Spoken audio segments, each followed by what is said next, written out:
I will read you a story written by a person of Waterloo, Ginette Moreau. The story is about a plush cat and the title is Perdu dans la toundra.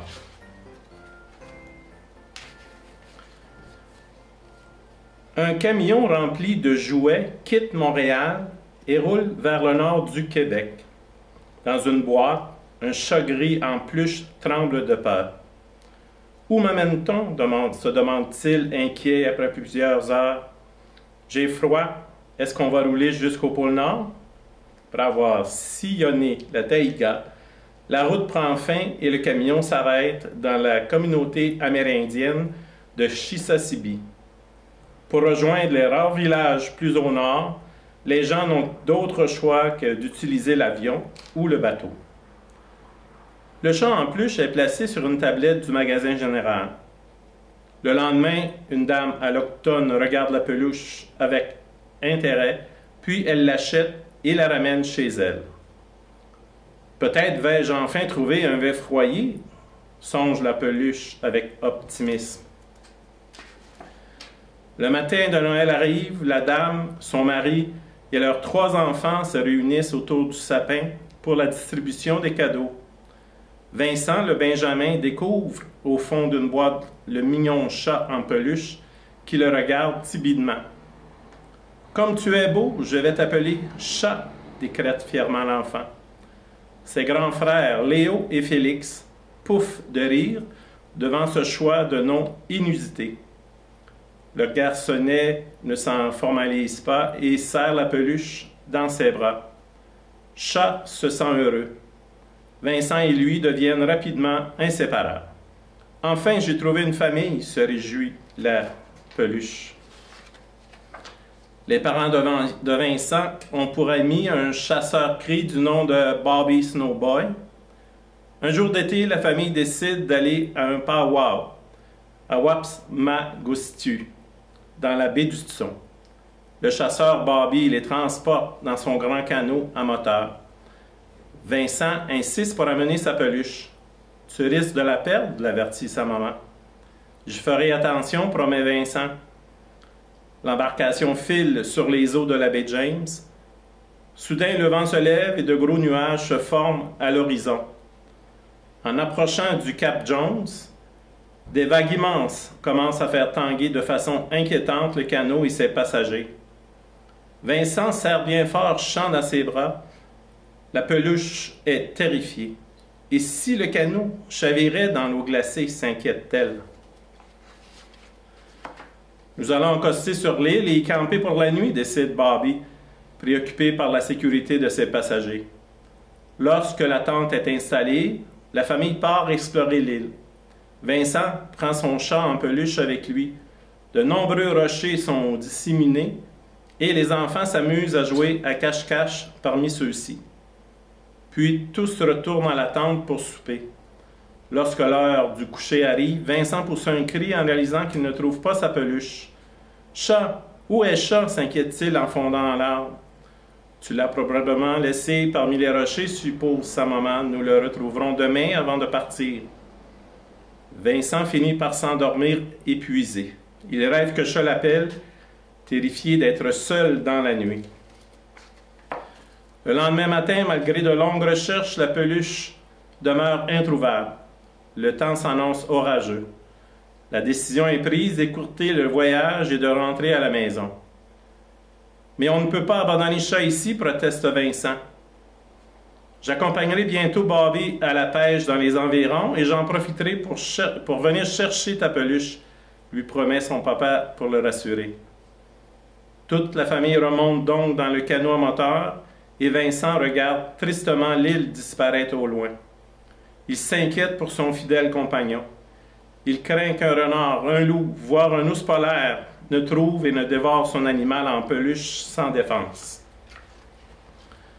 Seul sur l'île déserte, le chat en peluche est tapi derrière un gros rocher. Vincent lui manque et il aimerait bien retrouver la chaleur de son foyer. Un jour plus froid que les autres, un renard s'approche et vient le renifler. Tremblant de peur, Chat craint de se faire dévorer. Heureusement, un oiseau se pose tout près et attire l'attention du renard qui se lance à sa poursuite. Chat est sain et sauf, mais pour combien de temps encore? Les jours et les nuits passent. La peluche découvre le spectacle magnifique des aurores boréales. Malgré tout, elle se demande tristement si son ami ne l'a pas abandonnée. Une étoile filante apparaît dans le ciel. Chat fait un vœu. Peut-être se réalisera-t-il. 2 semaines plus tard, le papa de Vincent accompagne Bobby à la pêche près du Cap Jones. Comme promis, il part à la recherche de la peluche parmi les rochers. Malgré ses efforts, elle demeure introuvable. Une famille inuite campe sur place. Avant de partir, le papa de Vincent raconte l'histoire de la peluche égarée et du garçon attristé. Les Inuits l'écoutent attentivement, puis ils lui font de grands signes d'adieu en le voyant repartir dans le canot de Bobby. Lorsque son père rentre à la maison, Vincent accourt aux nouvelles. « As-tu retrouvé Chat? » demande-t-il plein d'espoir. En apprenant que son père revient bredouille, le petit cœur de l'enfant se resserre. Des larmes courent sur ses joues. « Chat est vraiment perdu, » se résigne Vincent. Cependant, au Cap Jones, puis après le départ du papa de Vincent, les enfants inuits partent à la recherche de la peluche. Grâce à leurs yeux aiguisés, ils débusquent le jouet enfoncé derrière l'un des rochers et ils l'apportent fièrement à leurs parents. Le père des enfants prend la peluche dans ses mains et la regarde attentivement. Ce chat doit vraiment compter beaucoup pour ce petit garçon, pour que son papa fasse tout ce chemin dans l'espoir de le retrouver. Amenons-le avec nous dans notre village et nous verrons ce que nous pourrons faire. Ils prennent la peluche dans leur canot et rentrent à Umidjuak, à 200 km plus au nord. Quelle aventure!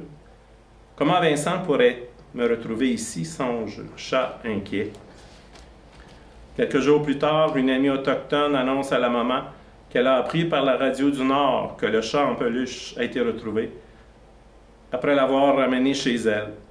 La famille inuit a envoyé la peluche dans la communauté par l'entreprise d'un ami. Vincent et ses frères se mettent à danser de joie dans le salon. « Chat a été retrouvé, chat a été retrouvé » scandent-ils fous de joie. Malgré tout, Kujarapik se trouve très loin. Le papa de Vincent prévoit s'y rendre dans quelques semaines. Le garçonnet devra être patient avant de récupérer sa peluche. Qu'à cela ne tienne, Vincent est heureux à l'idée de retrouver un jour son ami. La semaine suivante, un couple fraîchement débarqué par avion demande à voir le papa de Vincent au restaurant où il travaille. Devant son regard abasourdi, la femme lui remet le chat en peluche, gris, entre les mains. Touché, il les remercie chaleureusement. Le soir même, quelles ne sont pas la joie et la surprise de Vincent en découvrant son précieux ami perché sur le sofa. « Chat, tu es revenu » crie-t-il, laissant exploser sa joie. Avant de saisir son compagnon, il le serre très fort dans ses bras. Alertés par ses cris, ses frères accourent et se réjouissent du retour inespéré de la peluche. « Bravo, tu as réussi à ne pas te faire attraper par les bêtes sauvages » chuchote Vincent à son ami. Plus tard, la maman explique à ses enfants, à l'aide d'une carte, les différentes étapes du voyage de la peluche qui a franchi plus de 500 km par bateau et avion pour retrouver le chemin de la maison. Surtout, elle leur fait prendre conscience de l'extrême bienveillance des nombreuses personnes qui ont contribué au sauvetage de chats qui, sans eux, seraient restés perdus à jamais. Ce soir-là, Vincent va au lit en serrant avec bonheur sa peluche dans ses bras. Il s'endort profondément. Il rêve qu'il grandit et devient une personne aimante et heureuse, comme toutes celles qui lui ont ramené son ami. Merci beaucoup pour votre écoute et je vous souhaite de joyeux Noël.